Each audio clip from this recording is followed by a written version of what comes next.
Somewhere beneath the Vatican, there's a hallway where light bulbs explode every week without fail. No one walks it alone. As the guards change them, their hands tremble more each time. The door at the end, sealed for centuries, but sometimes it hums. Something waits behind it, something that remembers. The shadows come slowly in Rome, slowly but with purpose. They spill over marble and moss, drape themselves across the bronze backs of emperors, and slide down the shoulders of saints as if eavesdropping on forgotten prayers. In the Panthenon's oculus, dusk gathers like incense smoke, curling into ancient arches once consecrated to all gods, not just one. The cobblestones still remembered what the church would rather forget: the blood of gladiators, the chants of oracles, the midnight rites whispered in Etruscan under stolen Roman moons. Beneath the basilica's lie ruins. Beneath those ruins, bones. And beneath those bones, something older still. The holy city does not sleep, it remembers. And what it remembers, it keeps, bound in reliquaries, buried under saints, hidden in rooms without names. Welcome to Arcane Echoes. I'm your host, Jessica.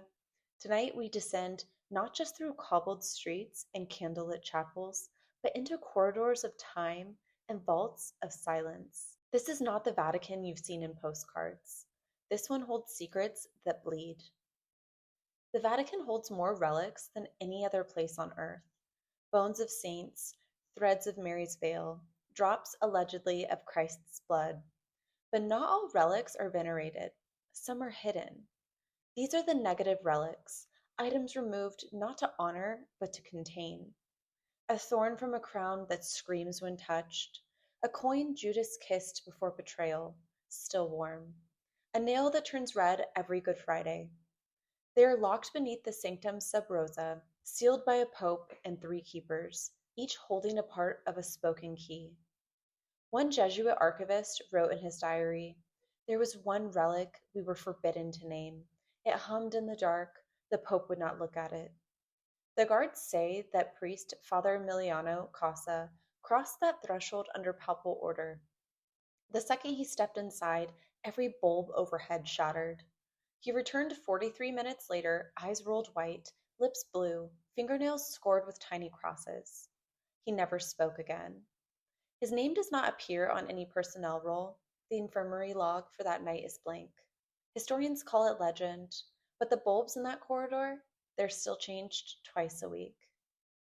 Other relics whisper of deeper heresies: a chalice carved from mercury-fused meteorite, a crown of thorns fashioned not from wood but bone. One is said to reside in a lead box that cannot be opened by lock, but only by voice, a voice that speaks a name no one remembers.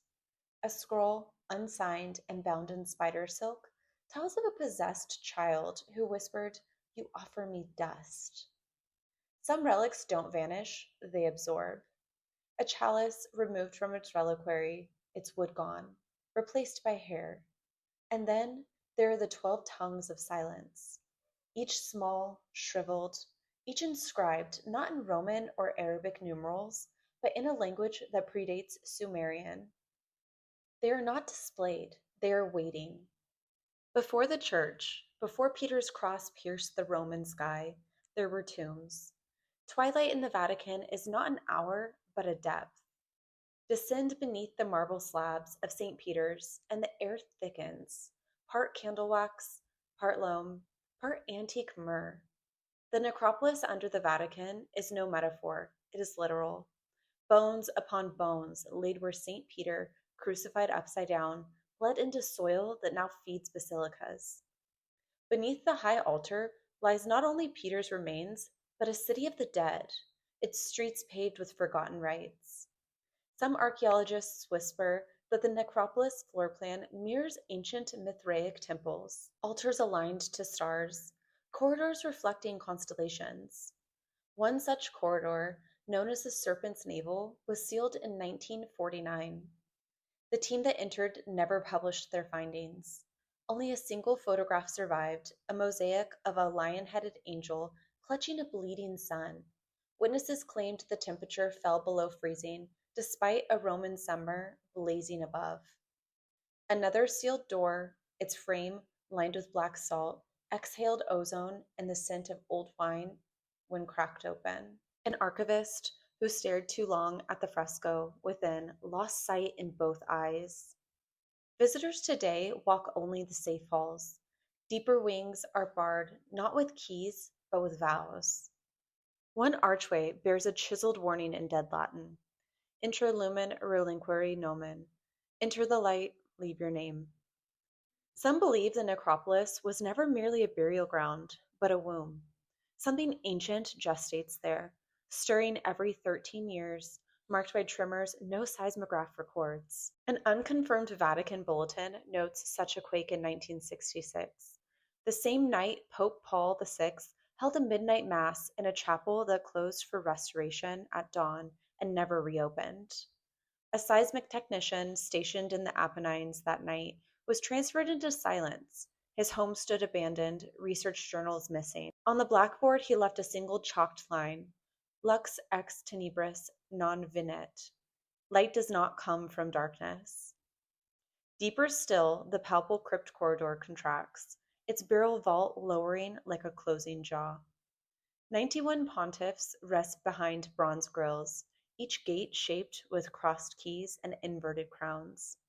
Swiss guards count exactly 133 paces from Clement VIII's urn to an unmarked iron door no pilgrim sees. Pilgrims hear the bulbs above that door fizzle and pop twice a week, replaced by hands that tremble more each time. The darkness down here feeds on filament and fear. What waits beyond that threshold belongs to another descent. For now, let the tomb dust settle on your shoulders. Let the twilight teach that every saint is a stone laid upon a deeper grave, and every grave guards a page history dares not turn. One artifact exists only in whispers: the codex stregoy, reportedly locked in a cedar-lined drawer beneath the sealed marble of the apostolic library. Allegedly bound in human skin and written in reverse Latin and ancient Greek, the codex is said to chronicle centuries of vampiric heresies hidden inside the church itself. Unlike folklore's romanticized undead, the strigoi were once ordained priests, holy men who drank blood not for hunger but for sacrament. They performed midnight masses under eclipsed moons, using chalices carved from saint bones and wafers soaked in bishop's blood. The codex supposedly details rituals to identify and dismantle undead apostles, alchemical prayers, and names of strigoi popes buried in false tombs under Marian altars. A Vatican assassin archivist named Father Aurelio once smuggled a single page from the codex into Istanbul. It bore a lone line: Lux vestra sit nox mea. Your light is my light. Days later, his body was found crucified upside down over a well of salt water. Some claim the codex is not a book, but a relic map, a constellation of reliquaries, each tied to a vampiric miracle. One reliquary shaped like a heart was recovered in 1821 and sealed inside 3 nested caskets. It hums when Gregorian chant is played near it. Twice, it wept blood. To speak of darkness in the Vatican is to whisper the name Lucrezia Borgia.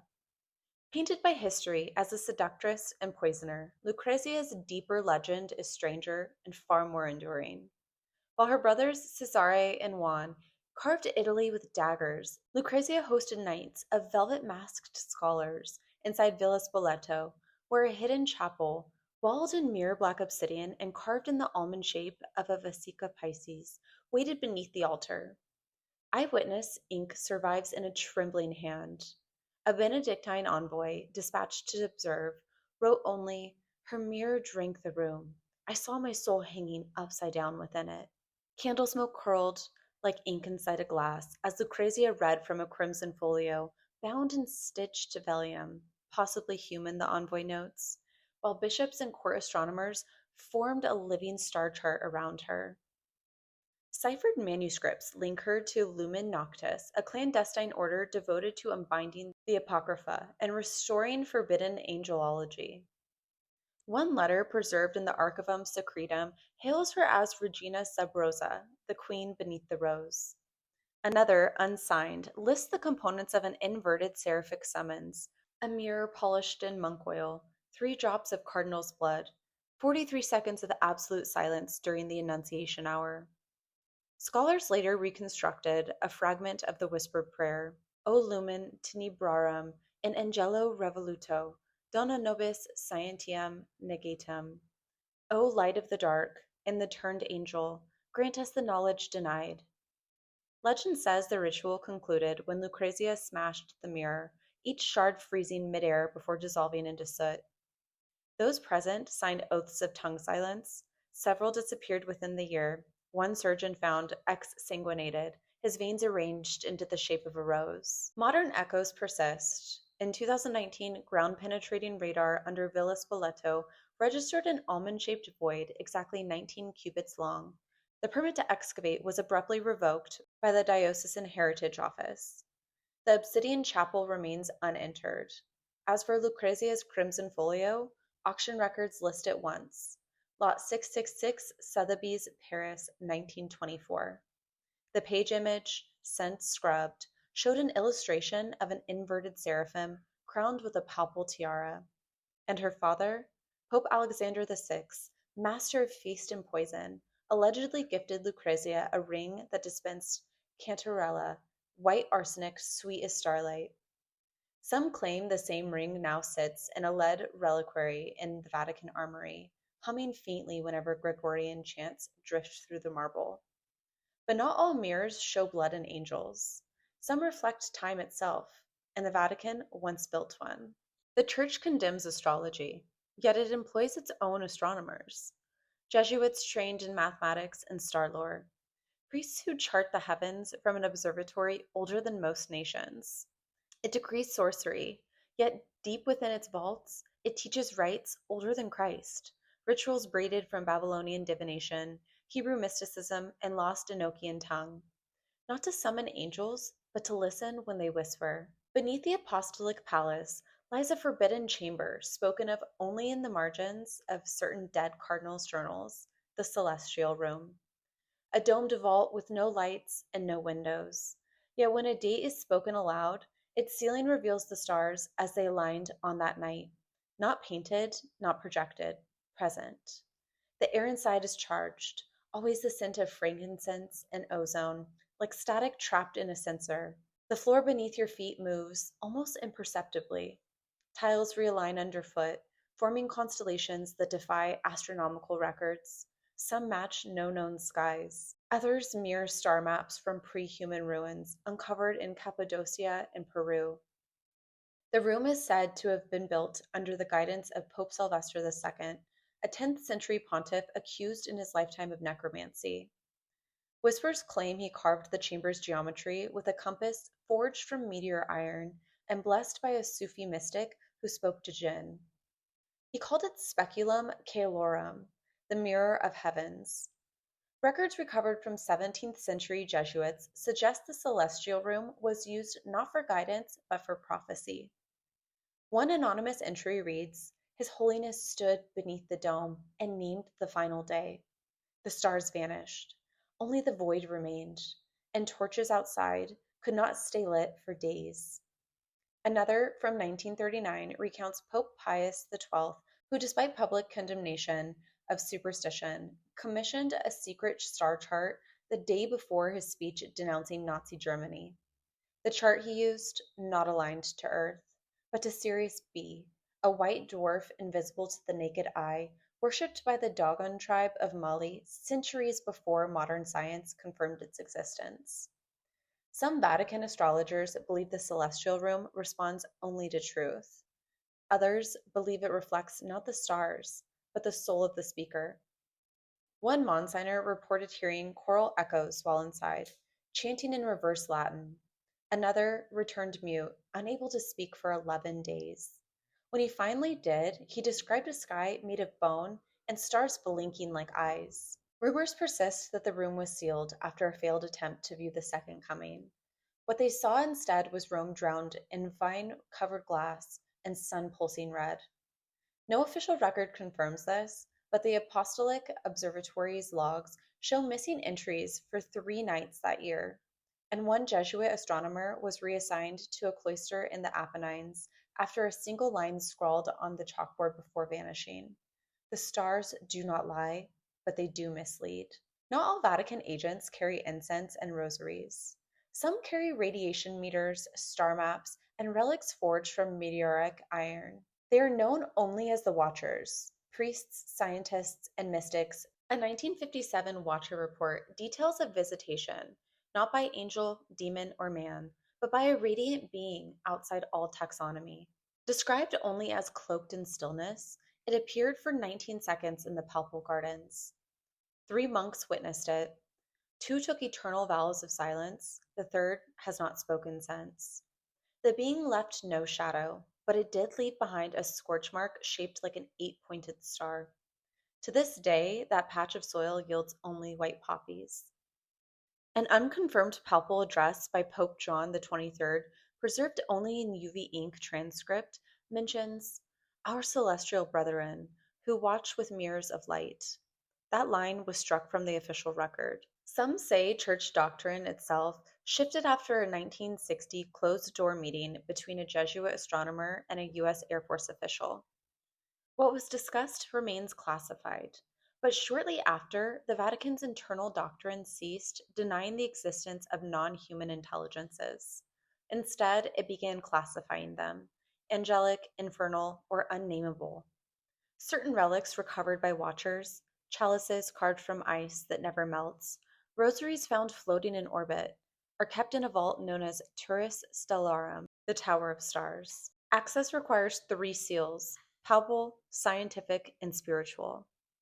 The watchers still operate today, quietly, routinely, waiting not for the return of Christ, but for the return of something else. Whispered among physicists and exorcists alike is the tale of the chronovisor, a brass-clad altar of dials and cathode tubes said to gaze upon time the way a telescope peers into night. Father Pellegrino Ernetti, a Benedictine musicologist fluent in quantum field theory, reportedly assembled the machine in the 1950s with clandestine aid from Nobel laureate Enrico Fermi and former SS chronometry expert Wernher von Braun. Its core was a lattice of cesium-gilded coils that tuned to the harmonic residue of events, while an obsidian tuning fork harvested from a meteorite and etched with Psalm 90 stabilized the signal. Ernetti claimed the chronovisor projected not images, but living memories. The lone surviving photograph, Christ on the Cross, head lifted, surfaced in La Domenica del Corriere in 1972 before disappearing from microfilm archives. The plate was later carbon dated to 1965, then sealed under Pope Paul VI's personal sigillum.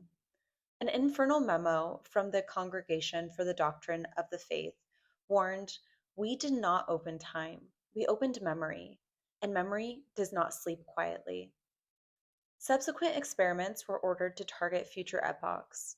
One viewing allegedly revealed Rome in 2172, half drowned, its dome strangled by vines of luminous glass, a vision uncannily similar to that recorded in the Celestial Room decades prior. 2 different instruments, one future no one was meant to see.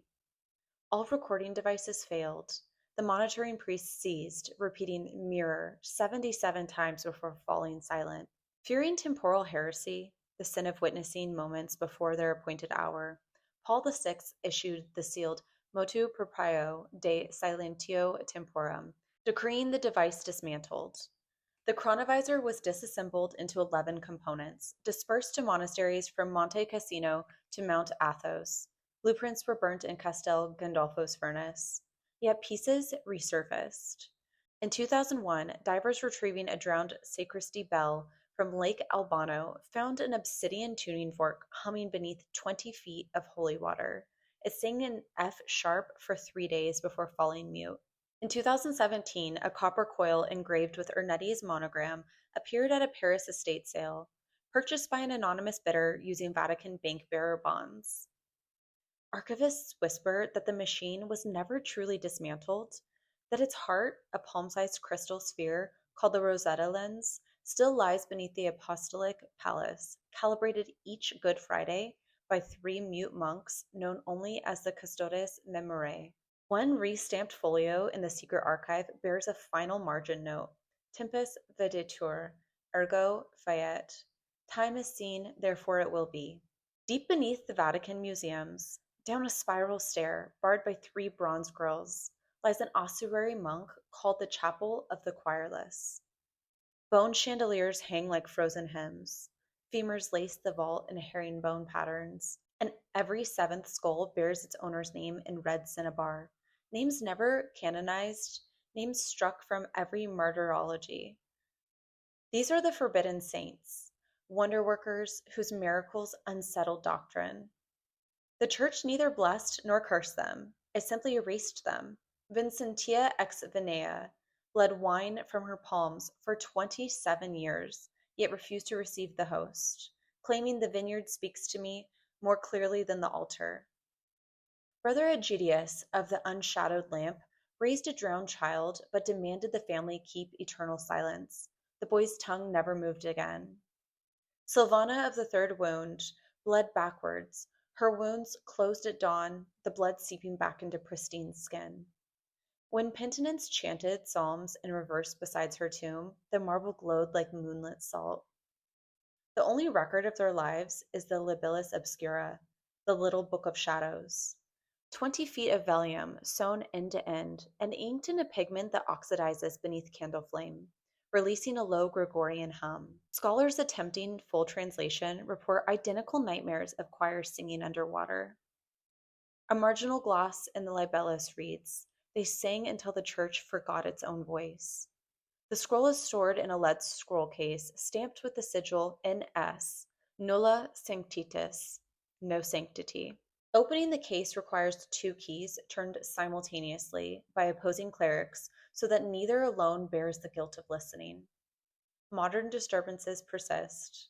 During a 1998 humidity survey, sensors recorded subaudible chants at 18 Hz, peaking each year on the Feast of St. Cecilia, patroness of music. In 2015, a restorer's flashlight beam crossed Silvana's epitaph. The LED flickered, and video playback later revealed the inscription pulsing like a throat.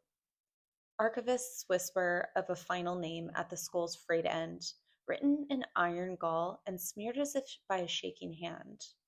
The letters spell Apostata Lucis, apostate of the light, followed by a single blank line awaiting the next miracle the church must refuse. There is one rite whispered of only in broken Latin, Missa Inversa, the inverted Mass.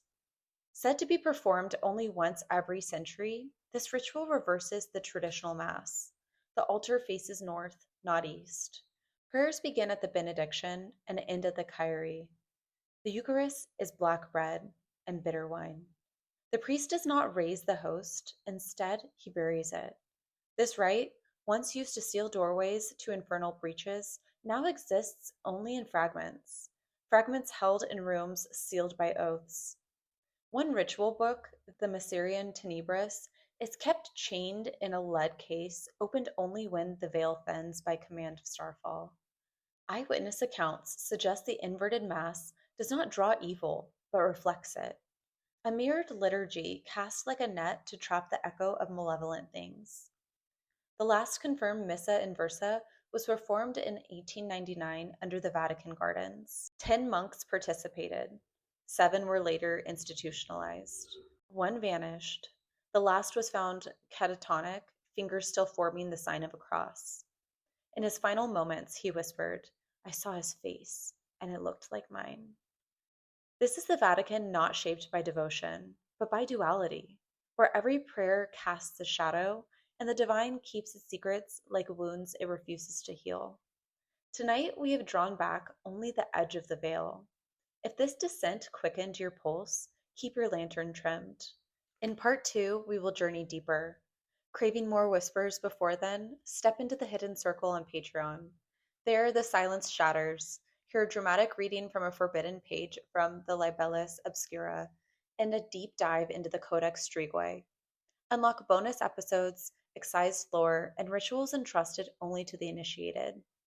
If these echoes moved you, like, subscribe, and share this tale with someone who isn't afraid to follow the shadows. Leave your thoughts below, your questions, your chills, your own strange truths. Every word is an offering, and every offering is seen. Somewhere in the Holy City, another bulb fizzes in the dark. What we uncovered tonight was only the beginning. Deeper darkness awaits. For now, leave your candle burning.